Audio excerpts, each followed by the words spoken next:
దామోదరం గారికి ఈ కార్యక్రమానికి ఇచ్చేసిన రైతు సోదరులకి అట్లాగే సోదరిమణులు ప్రకృతి వ్యవసాయ సిబ్బంది అందరికీ కూడా నమస్కారం. ఇవాళ చక్కటి కార్యక్రమాన్ని ఈ ప్రకృతి వ్యవసాయ సిబ్బంది ఏర్పాటు చేయడం జరిగింది.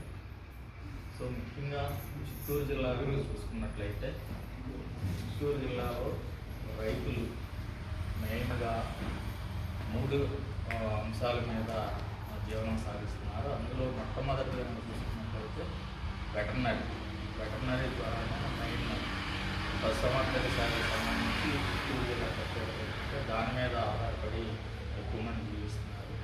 రెండవది ఉద్యానవన పంటలు, మూడవది వ్యవసాయ శాఖకు సంబంధించిన పంటలు, నాలుగవది పట్టు శాఖకు సంబంధించిన పంటలు.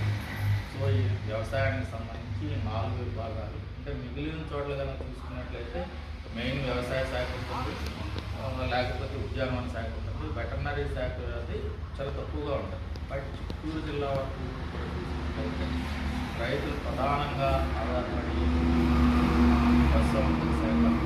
చాలామంది రైతులకి ఏంటంటే యావరేజ్ని 3 నుంచి 5 ఆవులు, ఒక ఆవు యావరేజ్ని 8 నుంచి 10 లీటర్ల పాలు, పొద్దుటొక్క 8 లీటర్లు పరావుకి, అలాగే సాయంత్రం 8 లీటర్లు. సో దీని మీద ఎక్కువ ఆదాయం వస్తుంది.